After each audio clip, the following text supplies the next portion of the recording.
নমস্কার বন্ধুরা, আমার চ্যানেলে তোমাদের সবাইকে স্বাগত জানাই। আচ্ছা, একটা দারুণ রেসিপি নিয়ে এসেছি, যখন তখন বানাও আর খেয়ে নাও। সেটা হলো চিংড়ি মাছের পরোটা। অনেক রকম পরোটা আমরা ট্রাই করেছি, এবার চিংড়ি মাছ এমনি স্বাদপূর্ণ একটা মাছ, মানে যেখান দিয়ে যায় স্বাদ বানাতে বানাতে যায়। তো পরোটার মধ্যে যখন এই পুরটা দেবো, তাহলে ভেবে দেখো কেমন স্বাদ হবে। তোমাদের বাচ্চারা অনেক সময় কি হয়, এটা ওটা খেতে চায় না, মাছ খেতে চায় না। আমি না সবসময় লুকিয়ে লুকিয়ে খাওয়ানো, এই যে এটাকে বড় করেছি ভাবে, তো সেই সেম প্রসেসটা তোমাদের সাথে শেয়ার করছি।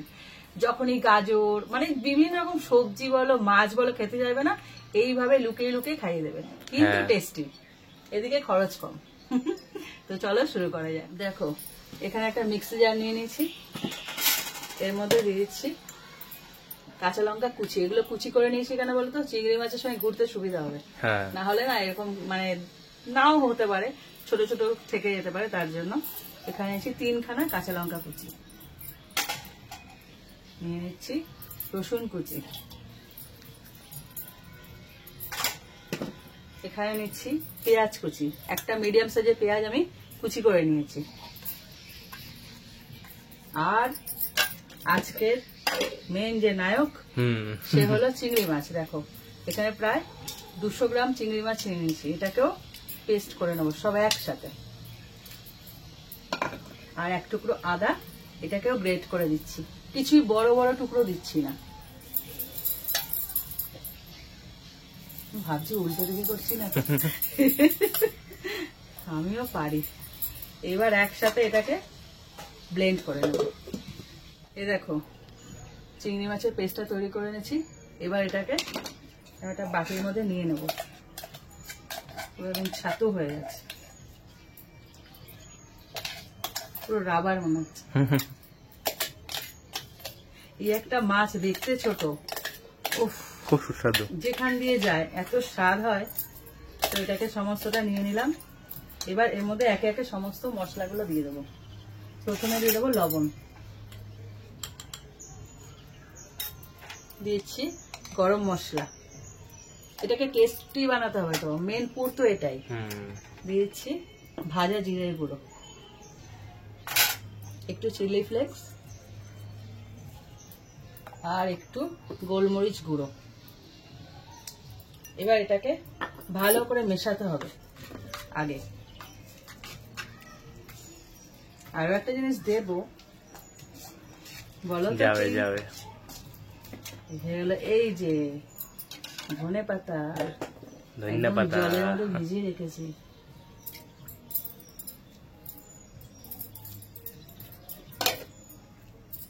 সব একসাথে ভালো করে মিশিয়ে এই পুরটা বানিয়ে নিলাম প্রথমে।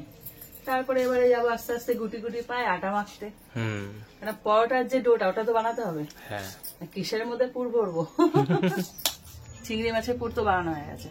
এবার আটা মাখার জন্য এখানে একটা এরকম পাত্র নিয়ে নিয়েছি, আর নিয়ে নিচ্ছি আটা, 1 কাপ আটা আর 1 কাপ ময়দা। তোমরা চাইলে শুধু ময়দা অথবা শুধু আটাতেও করতে পারো, আমি না এরকম মিক্স করে করি, তাতে কি হয় পরোটাটা খুব ভালো লাগে। এবার এর মধ্যে ময়ান দেওয়ার জন্য দিয়ে দিচ্ছি চিনি অল্প, আর একটু লবণ স্বাদ মতন, আর দিয়ে দিচ্ছি সাদা তেল। এটাকে ভালো করে মিশিয়ে নিতে হবে। প্রথমে হাত দিয়ে ভালো করে মিশিয়ে নেব, তারপর আস্তে আস্তে জল মেশাবো। মেশানো হয়ে গেছে, এবার অল্প অল্প করে জল দেবো, একবারে বেশি জল দেওয়া যাবে না, সিন্নি হয়ে যাবে। হ্যাঁ, তাহলে ওটা গোলা রুটি বানাতে হবে, পরোটা বানাতে হবে। এবার আস্তে আস্তে আমি এটাকে মেখে নিই। দেখো ডোটা মাখা হয়ে গেছে, এবার এটাকে 15 থেকে 20 মিনিটের জন্য রেস্টে রেখে দেবো। 20 মিনিট হয়ে গেছে, বসে বসে রাত পাখি দেখছিলাম আর লেবু জল খাচ্ছিলাম। এবার এটাকে একটুখানি ঠেসে নেবো ভালো করে, মানে চটকে নেবো। পুরো মাখা হয়ে গেছে একদম মোলায়েম করে। এবার লেচি কেটে নেবো। লেচিগুলো একটু বড় বড় হবে, যেহেতু এর মধ্যে পুর ভরবো তার জন্য একটু বড়, মানে তুলনামূলক একটু বড়। দেখো পুরো লেচিটা বানানো হয়ে গেছে। এবার এটাকে যেমন ভাবে পুর ভরে সেরকম বাটির মতন করে এর মধ্যে চিংড়ি মাছের পুরটা ভরে দেবো। পুরো কিন্তু কাঁচা যাবে, কোনো রান্না নয় কিন্তু, একদম ইউনিক একটা রেসিপি। হ্যাঁ, কাঁচা মাছ খেয়ে নেবো আমরা। পুরো এটাকে লক করে দিতে হবে যেন একদম বেরিয়ে না আসে।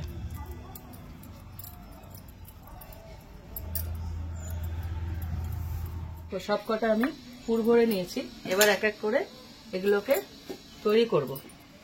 প্রথমে না এরকম একটা নেবে, এরকম মানে চাকি, হালকা করে এরকম চাপ দিয়ে এবার হাতে দিয়ে করবে। এটা কিন্তু বেলতে পারবে না, কারণ এটা ভেতরে কাঁচা, তো খুব সাবধানে করতে হবে, যদি বেরিয়ে যায়।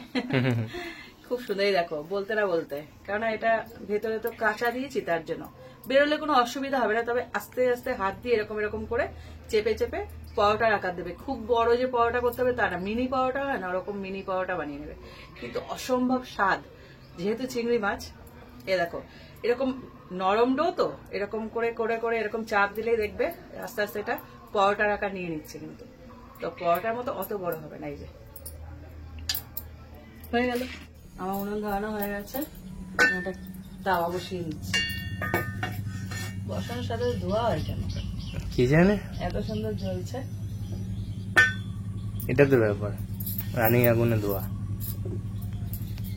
এবার তাওয়ার মধ্যে অল্প তেল দেবো, অল্প, এটা সরষের তেলেই করবে কিন্তু।